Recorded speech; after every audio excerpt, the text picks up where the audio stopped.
Okay, picture this. A gripping financial thriller, right? A story packed with billions of dollars, powerful politicians, Bollywood stars, and a deception so unbelievably massive that it literally shook an entire nation. Welcome to this explainer.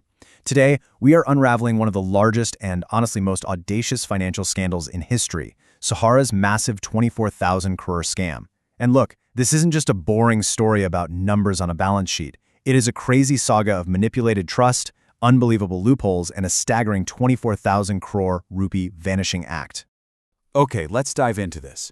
To really wrap your head around the sheer scale of this cover-up, I want you to imagine a specific scene. It's exactly 2 a.m. outside the SEBI regulatory office in Navi Mumbai, the dead of night. And suddenly that silence is completely shattered by the roar of heavy engines and blaring horns. Not just one or two trucks, but over 120 massive, heavy trucks suddenly pull up to the gates. These trucks were stuffed to the brim. They were carrying more than 31,000 boxes, and inside those boxes, millions upon millions of paper. We are talking about 120 tons of documents. To put that into perspective, that is the equivalent weight of 40 adult elephants. This absolutely was not a standard corporate filing. No way. This was a calculated, completely absurd data dump designed to paralyze the authorities and cover up a 24,000 crore rupee maze. But to understand how on earth we got to this wild midnight delivery, we kind of have to go back to the very beginning. Which brings us to Section 1, Scooter to Sahara Shri. So to truly grasp the scale of this financial empire, we need to contrast it with the incredibly humble origins of the guy who built it, Subrata Roy. His middle-class family affectionately called him Chandan. He was born in Bihar in 1948, and after his father passed away, the burden of supporting his family fell squarely on his shoulders. He really tried everything. He loaded heavy sacks onto trucks, he tested the purity of silver, he even manufactured electric fans that he named Air Sahara, which is actually a name that would later grace his famous airline. When those ventures failed, he and his brothers started selling Jaya product snacks, literally riding from shop to shop on an old Lambretta scooter. But the guy refused to accept defeat. In 1978, in the narrow lanes of Gorakhpur, he took a mere 2,000 rupees and laid the foundation for Sahara India. Moving on to Section 2, the trust machine. So how exactly did a company started with just 2,000 rupees grow into an unstoppable financial juggernaut? Well, the answer lies in a masterful understanding of human psychology. He specifically targeted the working class. And this brilliantly illustrates why millions of unbanked citizens, we're talking rickshaw pullers, tea sellers, farmers, chose Sahara. Government banks, they rejected their tiny daily savings, and post offices just had impossibly long lines. Sahara stepped in and offered the perfect alternative. They sent agents directly to people's doorsteps every single day to collect as little as 1 or 2 rupees. Actually, scratch that. It wasn't just a transaction. These weren't corporate reps, they were neighbors. The local Savitri Didi or Ramlal Bai, dressed in their signature white shirts and black ties, sitting down for tea and practically becoming part of the family. And this trust quickly turned into blind devotion. Roy introduced the Sahara Pranam, a special greeting where employees placed a hand on their chest and bowed, which essentially elevated him to a godlike status known as Sahara Shri. The company's rise was meteoric. They amassed over 3 crore, that's 30 million investors. With 12 lakh employees, Sahara became the second largest employer in all of India, literally right behind the Indian Railways. The money flowed like water. They sponsored the Indian national cricket team, they bought the iconic Plaza Hotel in New York, and in 2004, Sahara Shri threw a lavish wedding for his sons that cost a staggering 500 crore rupees, attended by prime ministers and Bollywood superstars alike. All right, Section 3. The 24,000 crore loophole. So beneath all this incredible glitz and glamour, the financial mechanics were deeply, deeply flawed. Things started taking a dark turn when the Reserve Bank of India, the RBI, began cracking down in the mid-2000s. Let's break down how this empire was actually funded. The reality is, most of Sahara's actual real-world businesses were running at a loss or just making tiny profits. So how on earth did they pay for luxury cities and billion-dollar hotels? Well, it was a classic Ponzi scheme structure. When an investor's deposit matured, instead of handing back the cash, the friendly neighborhood agent would convince them to just roll the money over into a brand new scheme promising even bigger returns. The cash stayed in the system and old investors were simply paid using the daily deposits brought in by new investors. But the RBI definitely saw the red flags.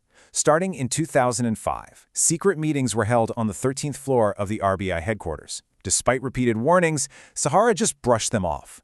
Finally, in 2008, the RBI firmly banned Sahara from taking any new deposits. After a bunch of legal battles, the Supreme Court created a sunset window, explicitly ordering Sahara to stop new deposits entirely by 2011 and refund everyone by 2015. So, cornered by the regulators, Subrata Roy desperately needed a massive new legal loophole to keep the cash flowing. Now, what's really interesting about this slide is how Roy actually engineered his escape. He used two unlisted Sahara companies to issue something called OFCDs, optionally fully convertible debentures. Look, don't let the jargon intimidate you. In very simple terms, it is literally just a borrowing slip. The company takes a loan from you today and promises to pay you back with interest later, or they offer you company shares instead.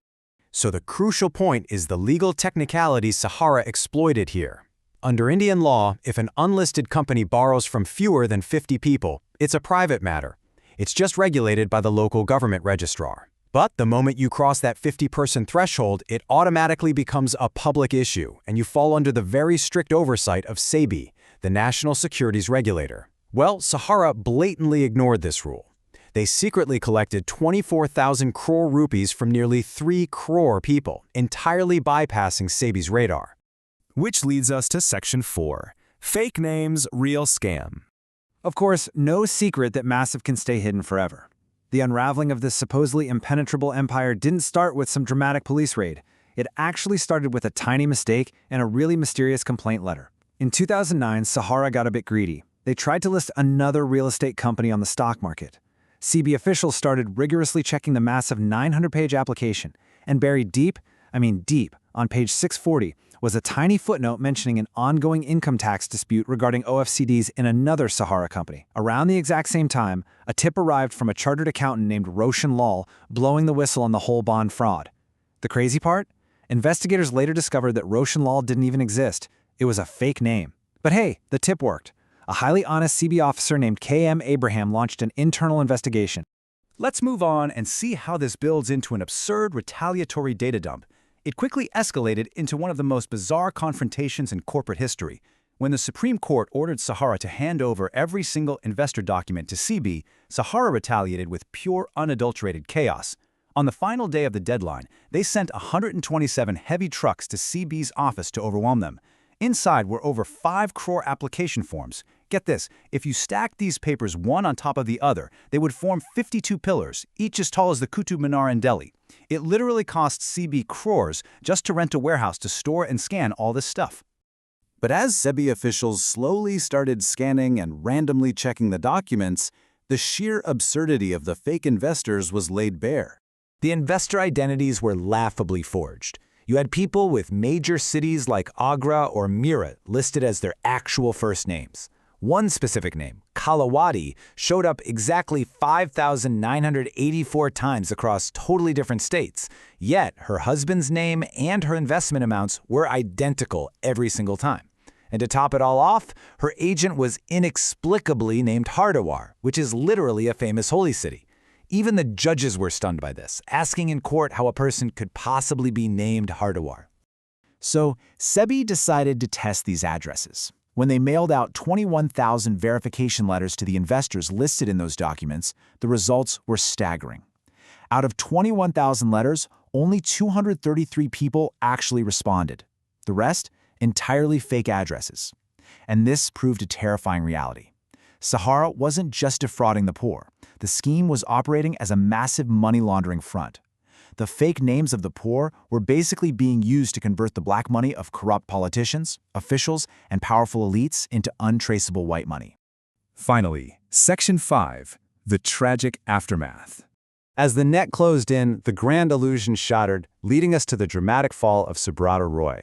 When ordered to pay back the 24,000 crore rupees, Roy presented an absolutely desperate and frankly absurd defense. He claimed to the courts that he had already magically refunded 90% of his investors in pure, untraceable cash, meaning he owed practically nothing. Obviously, the Supreme Court immediately rejected this. I mean, how could thousands of crores be distributed in cash to millions of people without a single solid bank record or paper trail?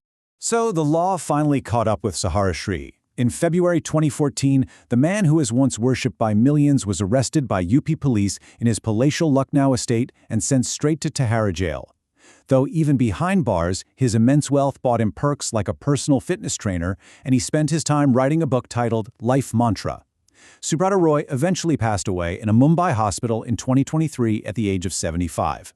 But the devastating human cost of his empire remains. As company accounts were frozen, the poorest of investors, the people who had saved every single penny for weddings, education, and retirement, were left utterly destitute. Families were broken, and tragic suicides followed. The glitz, the glamour, and that old Lambretta scooter that started it all are now just history. But the consequences? They are very much alive. Millions of desperate people are still doing the rounds of government offices today, clutching worthless, fading receipts just hoping to get their life savings back. As we wrap up this explainer, it leaves us with a haunting final thought. The architect is gone, and the empire has crumbled.